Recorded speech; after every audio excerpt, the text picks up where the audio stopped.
My name is Starlivia Kaska, and I'm majoring in environmental hydrology and water resources. And my favorite part about studying hydrology is that I get to learn everything about water. I've always been curious about how things work, and in hydrology, I get to learn how water works. And I find it important to study hydrology because fresh water is very scarce in the world, and we all need water to survive.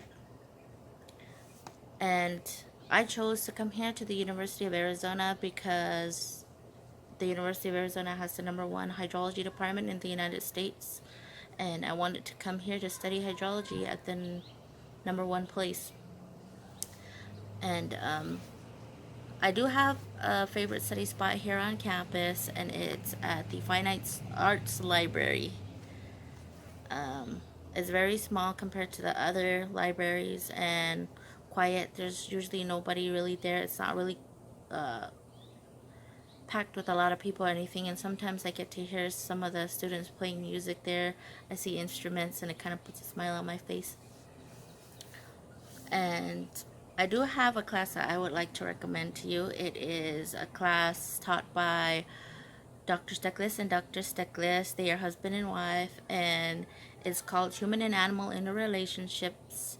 And I recommend it because it was very interesting to learn about all of the relationships that humans have with domesticated animals all throughout the world, and how domesticated animals shape our economy and stuff like that. And it was nice to learn how my relationship with my cat works as well.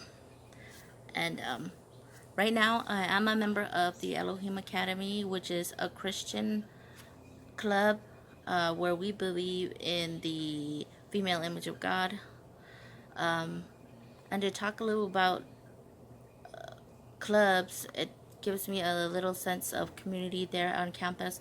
Campus is very large, and in our club we get to just meet with each other and we get to know one another. So it gives me a smaller sense of community and friendship among my peers.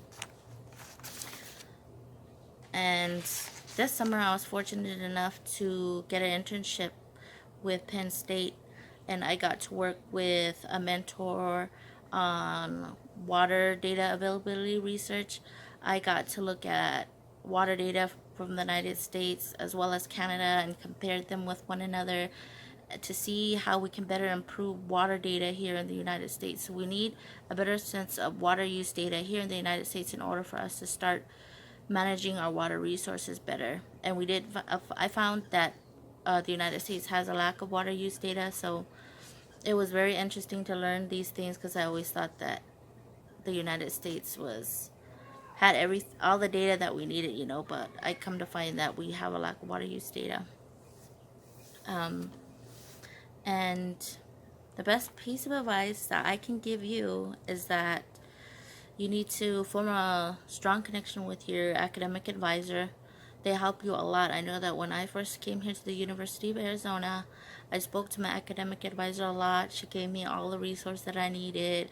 I'm Native American, and she offered up resources for Native Americans as well as first generation students, scholarships, as well as other programs on campus that are able to help students like me. If it wasn't for my academic advisor, I wouldn't have gotten these resources that I need. And the best, so yeah, that is the best piece of advice that I can give you. And moving forward, I do feel that the science program here at the University of Arizona has helped me a lot. I was able to take an environmental writing class, and I believe that it'll help me in my scientific writing moving forward. And I've also been able to take classes especially for my major, and I get to learn all of the other career tracks that I could take with my degree. So I think that when I leave here, I'll have all the resources necessary to move forward in my career. So thank you for allowing me to give you my insight on being a science major here at the University of Arizona.